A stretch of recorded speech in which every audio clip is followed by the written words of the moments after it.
Yo, what up, Toshi here. So I'm a little bit on vocal rest, so I'm gonna try my best to not yell in today's video. Now, first of all, Wuthering Waves. I have made videos on this game on my other channel, but we'll be making videos on this game on this channel going forward till the launch of the game, and then we'll continue doing it if I see fit on this channel, right? There was one more thing I wanted to mention. I do apologize for just me uploading various games on this channel and kind of not really maintaining this channel. I've been working on the other channels and all that jazz, and I've been trying to figure out what game I want to cover on this channel, and that game for now is going to be Wuthering Waves.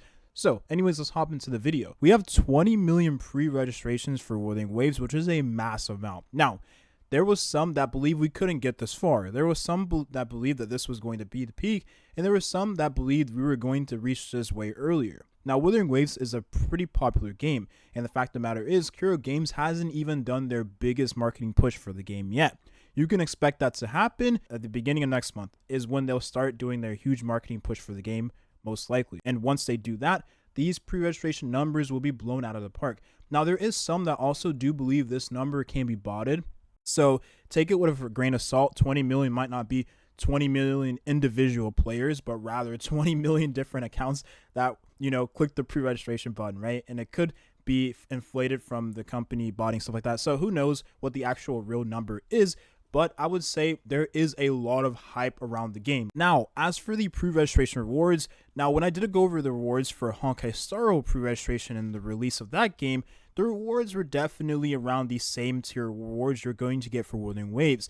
I expect this game, because if you play Genshin Impact, you play Star Rail, Kuro Games is looking to take Wuthering Waves down that same approach, where they're not going to be as generous as those games, but they're still going to be generous enough to make Genshin players want to play this game over that game. And people that have quit Genshin Impact, right? So you'll see that there is slightly better reward structure system for the game if you are a player of Genshin Impact and you're familiar with that reward system, right? You do get 20, let's be real, the only important things here is the 20 free pulls you get, and then the 200 asteroid. The 20 pulls you get will be nice for the standard banner because you can choose what character you actually want to roll for, which we'll go over in just a second, my choice of character, and then I'll have a release plan somewhere later down the line, close to the launch of the game. But you also do get a 4-star weapon you can choose from the 4-star weapon selector box. What will I choose? It depends on the character I end up going for, and obviously that will be the case for you too. It depends on what character you end up choosing from your beginner banner, right? 5-star that most people most likely will choose or be recommended to choose is Verena, just because of the value of this character and how valuable healers are for a multitude of players, especially if you are casual. If you're a casual, you probably will enjoy a character like this. But if you are not a casual player, then you can get away with just using a character like taoqi. You can also get away with using a character like Baizi. That is a 4-star healer we get for free, right? And you unlock her really early into the game. So if you are that type of player where you're looking to just take advantage of a 4-star healer like you use Barbara in Genshin Impact, then Baizi is going to be that type of character for you, right? But if you are a player that enjoys having a character that is a lot more safe and is the 5-star equivalent, because she's definitely not going to be the Chi-Chi of this game, I would say she is the 5-star equivalent of Bailu from Honkai Star Rail, then you definitely will enjoy this character. Now, who will I choose personally? I'm leaning between Jishin. Depends on how the character ends up being towards the release of the game. Now, obviously, we are set for a balanced patch before the game does release, which we'll go over later on. We'll cover all of the characters that are in that balanced patch because it's very important to know who's going to be the strongest upon the launch of the game. But my personal choice may end up being Jishin just because of her design. I really do believe you should go based off of either design or the power level of the character. Depends on the type of player you are, of course, right? I'm going off of design. Again, if she ends up being a bad character, then so be it. It doesn't really matter to me. And there is another character too that we'll talk about in later videos. We'll make a whole dedicated video on her. Her name is Donjin, and she is absolutely busted. Now, she may receive a few tweaks going into the launch of the game, so we'll have to wait and see.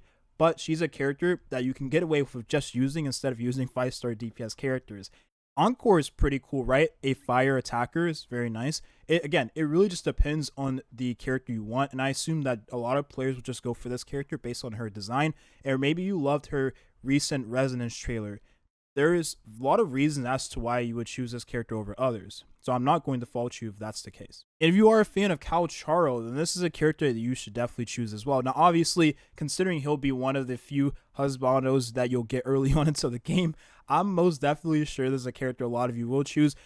When I did play CBT, there was the only male character I had on my account was the male rover. There was no other male character I got on my account until later on in the game from rolling on the gacha.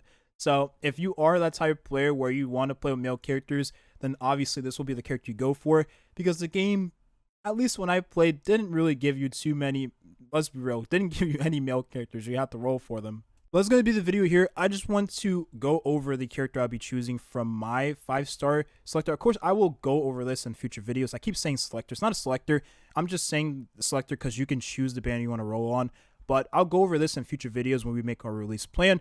Anyways, 20 million pre-registrations is nothing to scoff at. This game is going to be huge on its arrival. We're looking at a very nice launch comparative to when Tower of Fantasy first launched. That was a massive game. Every streamer, every content creator, every player that I could think of mobile games was playing it, so that was very cool. Honestly, one of the most fun times I've had in gaming, and Genshin Impact's release was really huge, but I don't think it's going to hit those numbers. Those were astronomically unreachable numbers at this point because that was during the peak of COVID, right? But it's going to be the video here. Thank you for watching, and have a nice rest of your day. Peace.